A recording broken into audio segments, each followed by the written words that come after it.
बाबा बूढ़ा अमरनाथ बर्फानी की यात्रा भी शुरू होने जा रही है। 27 जुलाई को पहला जत्था जम्मू में पहुंचेगा और 28 जुलाई को वह जत्था राजौरी में पहुंचेगा और उसके बाद बाबा बर्फानी की अमरनाथ अमरनाथ पुंछ की यात्रा के लिए वो निकल जाएगा। मैं आपको बताऊं कि ये यात्रा जो है लगभग 11 दिन तक चलेगी, जो 27 जुलाई से 7 अगस्त तक रहेगी और 7 अगस्त रक्षाबंधन के दौरान वहां पर छड़ी यात्रा निकाली जाएगी, जिसे स्वामी विश्व आत्मानंद सरस्वती जी महाराज द्वारा निकाला जाता है और वर्ष और छड़ी यात्रा के बाद जो है इस यात्रा का समापन हो जाता है। मैं आपको बताऊं कि इसके लिए तमाम जो है व्यवस्था की गई है और राजौरी पुंछ में भी सुरक्षा व्यवस्था जो है वो बढ़ाई गई है और सुरक्षा कर्मी राजौरी में भी भारी संख्या में तैनात किए जा रहे हैं और इस यात्रा की समीक्षा भी के लिए बैठकें का दौर जो है वो शुरू हो चुका है। मैं आपको बताऊं कि 27 जुलाई से लेकर 7 अगस्त तक बाबा बर्फानी अमरनाथ चट्यानी की यात्रा जो शुरू होने जा रही है, ये यात्रा जो है पुंछ में होती है और इसमें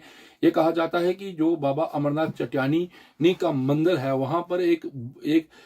जो वहां की महारानी थी उसे बाबा अमरनाथ बर्फानी ने जो है बूढ़े के रूप में दर्शन दिए थे, क्योंकि जब वो रानी वृद्ध हो गई थी, बुजुर्ग हो गई थी, तो वह बाबा बर्फानी के दर्शनों के लिए अमरनाथ में नहीं जा सकती थी। तो उसके बाद वहां पर बूढ़े के रूप में जो है भगवान शंकर ने उन्हें दर्शन दिए थे और उन्हें कहा था कि यहाँ पर भी जो है बाबा चट्यानी के नाम से मंदिर बनेगा। एक विशाल सफेद रंग की शिला है जिसे चट्यानी के रूप में माना जाता है और इस शिला को शिव भगवान का रूप मानकर इसकी पूजा अर्चना की जाती है। मैं आपको बताऊं कि जब यहाँ पर आतंक का दौर था तो उसके बाद इस यात्रा का बीड़ा जो है विश्व हिंदू परिषद और बजरंग दल ने संभाला था और इस यात्रा को बढ़ चढ़ कर जो है विश्व हिंदू परिषद और बजरंग दल जो है बाहरी राज्यों से यात्रियों को यहाँ पर लाता है और उन्हें बाबा बर्फानी के दर्शन करवाते हैं।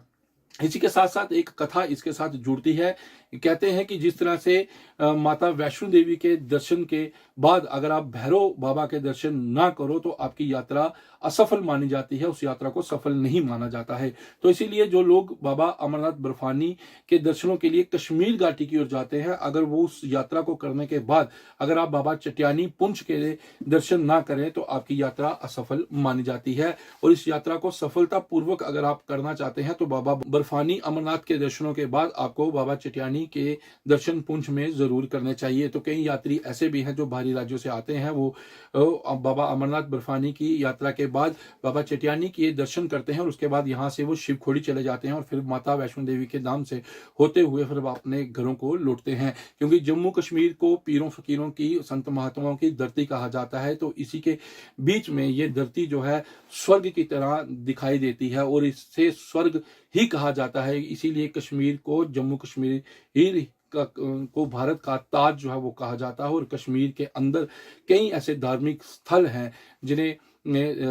धर्म के साथ जो है वो जोड़ा जाता है। जिस तरह से बाबा बर्फानी के दर्शनों के लिए हर साल लाखों की संख्या में लोग यहाँ पर आते हैं, बाबा के दर्शन करते हैं और कई ऐसे लोग जो हैं यहाँ पर आके लंगर की व्यवस्था भी करते हैं। तो इसी तरह से ये इस तरह का कथा जो है वो साथ पे जुड़ी हुई है। और अगर आप भी बाबा बर्फानी बूढ़ा अमरनाथ के दर्शन करना चाहते हैं तो आप जम्मू कश्मीर के पुंछ जिले में आ जाइए। धन्यवाद।